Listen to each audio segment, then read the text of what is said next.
So we got the house right here, little pooch. And we got these two dead ones looming over the house. And a third one over there.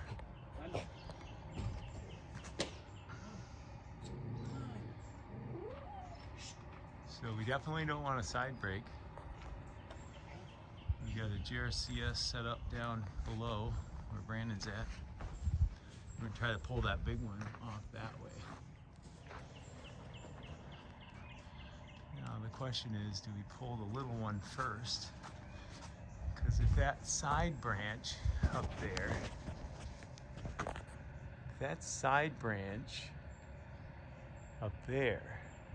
somehow taps this thing, it's gonna send it this way. But I think we can put a side keeper rope on this one up here so that it can't break this way.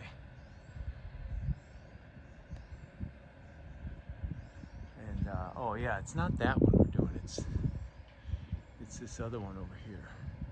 Yeah. No, this one, this dead one. That one's the neighbor's over there, I think. All right. Well, it looks pretty looming from the house. Here's a butternut with butternut canker. Killing all the butternuts everywhere. Carvers love this. It's of course related to walnut. But you can see what these cankers do. Kind of destroy the tree. Eventually they girdle it.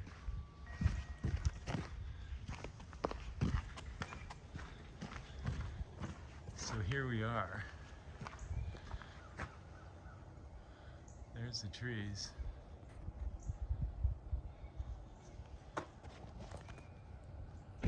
That one and that one. And we got to keep them on the hillside. Okay, here we are at the top. There's our tree. There's that other one. So from here we could tag that. We could tag it. Oh, let's walk uphill a little bit.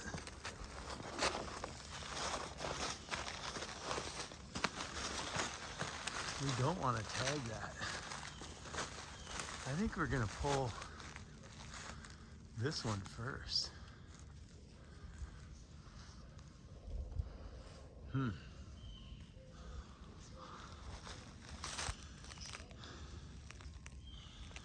that one is probably an easy drop.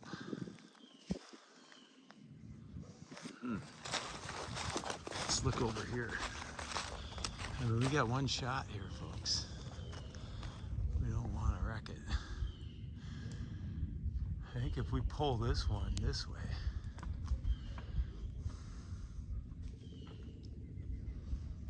yeah. Where's our anchor point?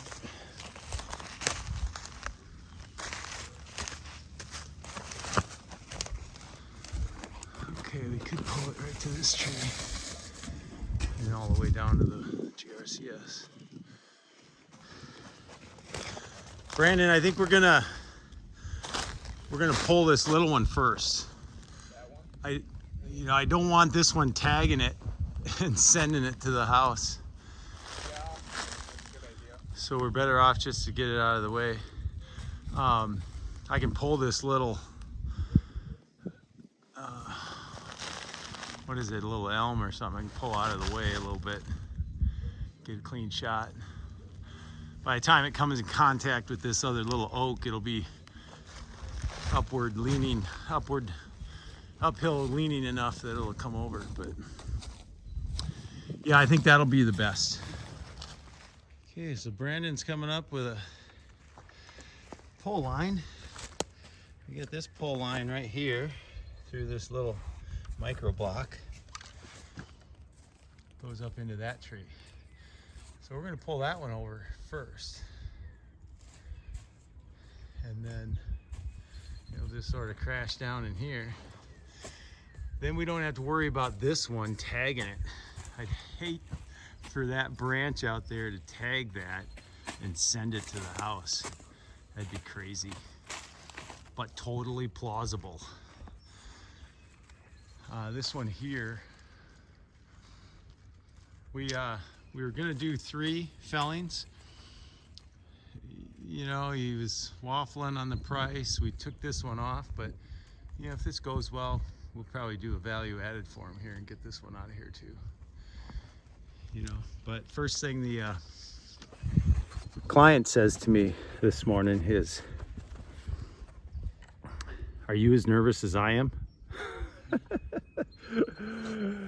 I thought about saying, "How's the price look now?" Because that's the kind of pressure we deal with every day.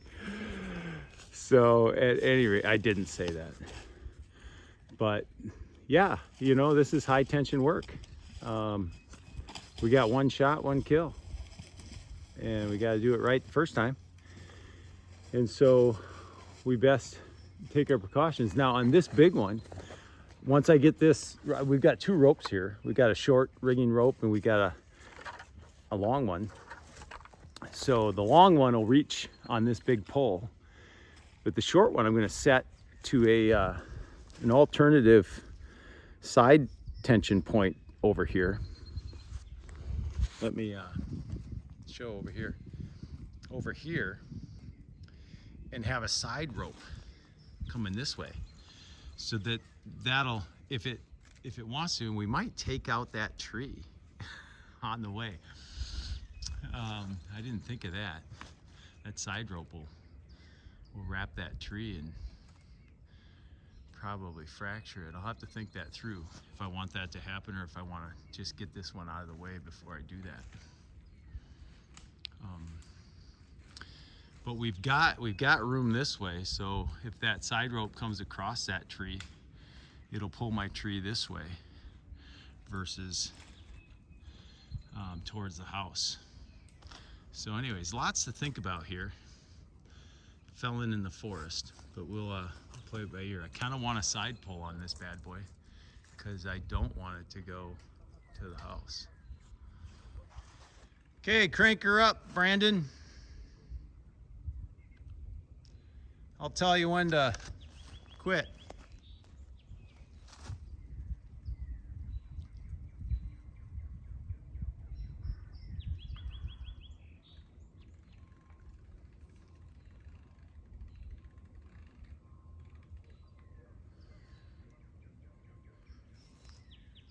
It's probably good.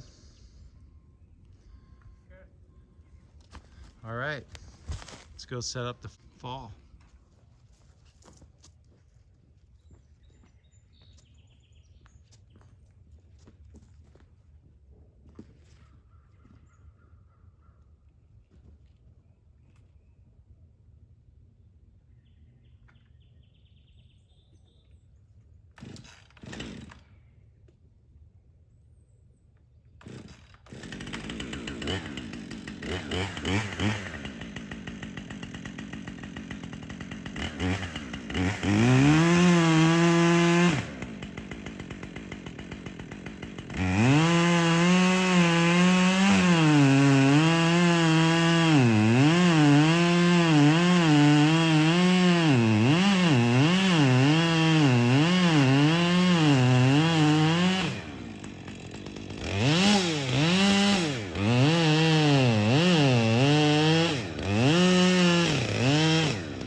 So now we have a spring pole, folks. That basswood is totally bent. All right, when you have a spring pole like this, we've got a lot of tension there. If you touch a saw to the back of this spring pole, it'll explode in your face. So you don't want to touch here. What you want to do is relieve the pressure under here. Now we can do kind of a C-cut, like just sort of shave stuff out of here. We can make short little shallow cuts. Now you got to be careful. You go too deep and that's going to immediately pinch your saw. So kind of like shaving stuff out of there is a good way to do this. If we go out there and cut out there, the whole thing could spring really rapidly up. If we cut down here, now it's already cracked here a little bit. This could be a real violent explosion in front of your face. So you want to kind of go to the middle of the pole and start shaving this out here. And I'll walk around and I'll do it from the back side so you can kind of see it. Kind of got a fracture here, so I'm going to kind of work.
So you can see that had just a ton of tension.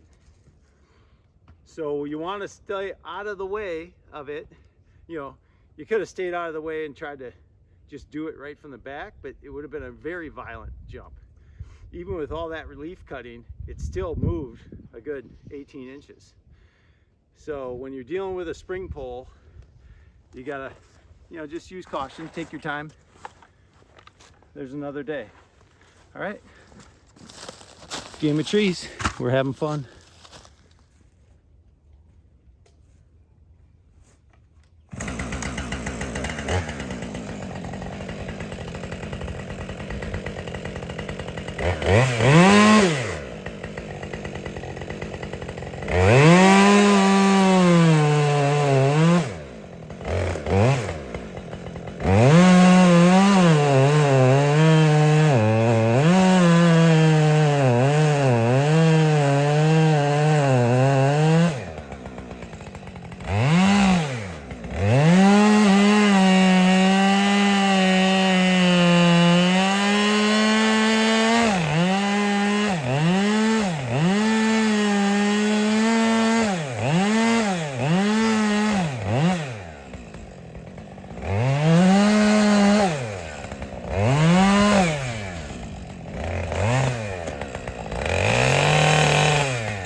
So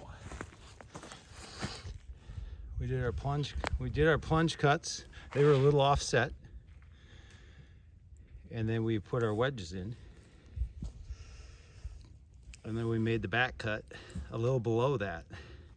And it just broke free. We had a little more hinge on this side, which I didn't want it to go the other way, so that was kind of by design. And she hinged right over and rolled off those branches up there. And so you probably saw on the film it twist and turn, but that was from those upper branches. So laid her down there in a good spot. So now this is out of the way. What we're gonna do, this line here, we're gonna set up on a side pole over there, maybe on that little ironwood. Maybe we'll go around the oak. And that'll give us a side pull. And I didn't want that sideline coming across this tree and, you know, pulling it down which way. So we got that on the ground. That's a bonus for the client. And now we can set up this with a trucker's hitch and get some, not really side pull, but at least if somehow my hinge gets punky. These are 4-year dead trees. And we've got that big lead out towards the house. And I wouldn't want sideweight to take that, but the house is within reach. So we've got 16,000 pound, 14,000 pound line is gonna be pulling this way. And you see how I got my bowline tied up there? If you blow that up, we'll blow that up. So the way I've got that tied, it's side choking it, and it goes around the trunk. So if the tree were to try to break, the bend ratio on that line is really wide. We aren't bending it on that knot, on a choke. The bend ratio goes all the way around the limb. And so that gives us, you know, the bulk of the majority of the strength of our rope is in that. So that tree will ride my side rope down if my hinge doesn't hold. So, game of trees. We're thinking through all the possible scenarios. We got a big felling here on a side hill over a house. Got to do it right. Let's see how it goes. The leg lock method of starting. Chain brake on, choke on.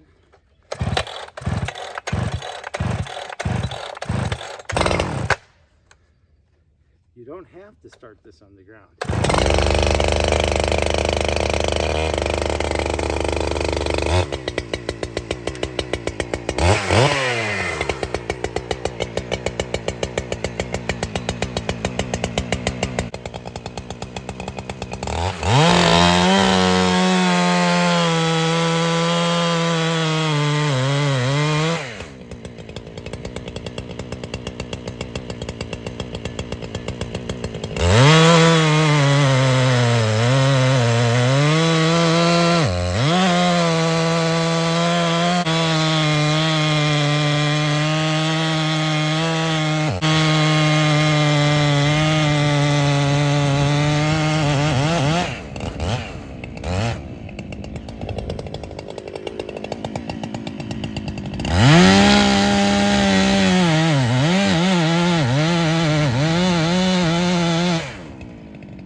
I'm also not that deep. I went a little deeper. You see, I made a second cut. It's because we have this narrow part out here, and I wanted to get back into this bigger wood. Otherwise, I would have had a real short hinge on something I didn't want to go this way. So I wanted corner over here. I didn't want a really short corner here. So we went deeper in, and I'm shallow enough that if I line this up and I'm not quite on, which I am on. So I'm shallow enough I could go deeper if I wanted to.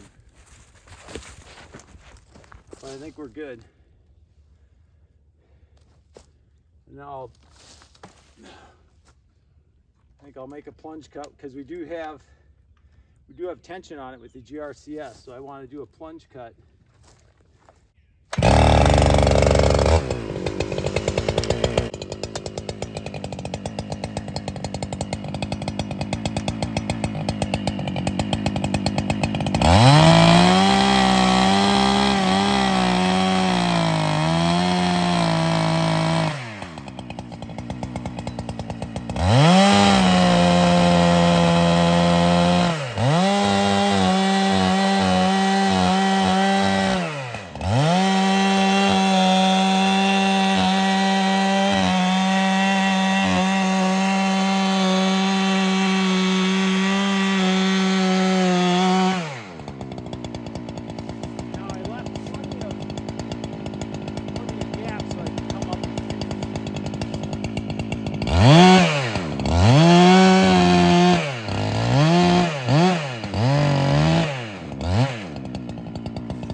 guys down here, that'll be a little close to comfort.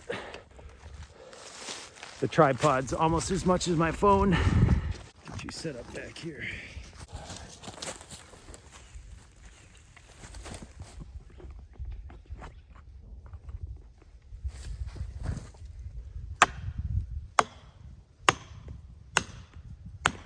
Now we don't have to drive those in because we have the GRCS on it.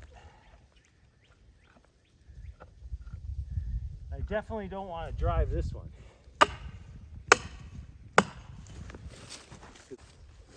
And I've got enough bar.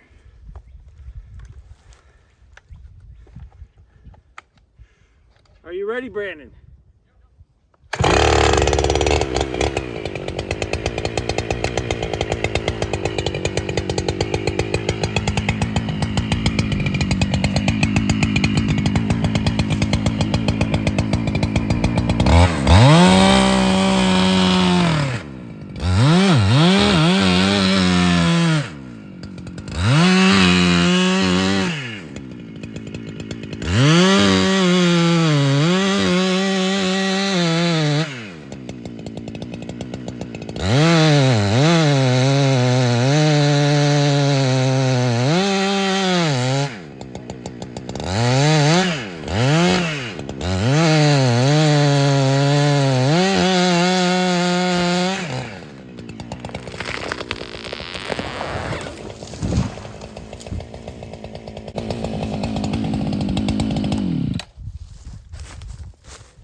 Brandon's camera might have got the drop, but you guys got the hinge.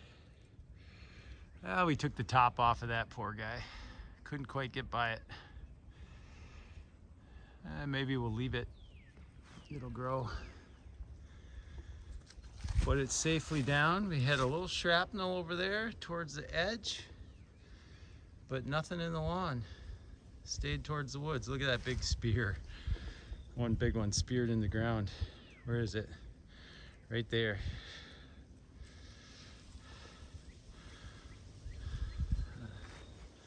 It's a good drop. It's a good hinge. Good holding wood. Never threatened to break. Our rope rode down. See, we would have come across that other stump. So, did you get it drop? Brandon got the drop. All right, good job, Brandon. So, again, look at this cutting below, just below. This will break out. But if you're below, you know, my bar was in a curve. Now, if you're on the reverse side of that, that curve could break away and take your saw with, and my saw would be over there somewhere. $1,200, $1,500, $1,800. I don't know, the prices are going up quick. But when you're below, it just breaks away and your saw stays there. So, it's a good stump. You learn a lot with the stump. Pretty good hinge, a little more hinge on the back side than the weak side where we didn't want it to go. So it's a good drop. We're clear to pack up. All right, game of trees. We're having fun. This was a good drop. A lot of good felling examples here. So hopefully you liked it. Like and subscribe. And don't forget about our other channel where we put the real stuff. Take care.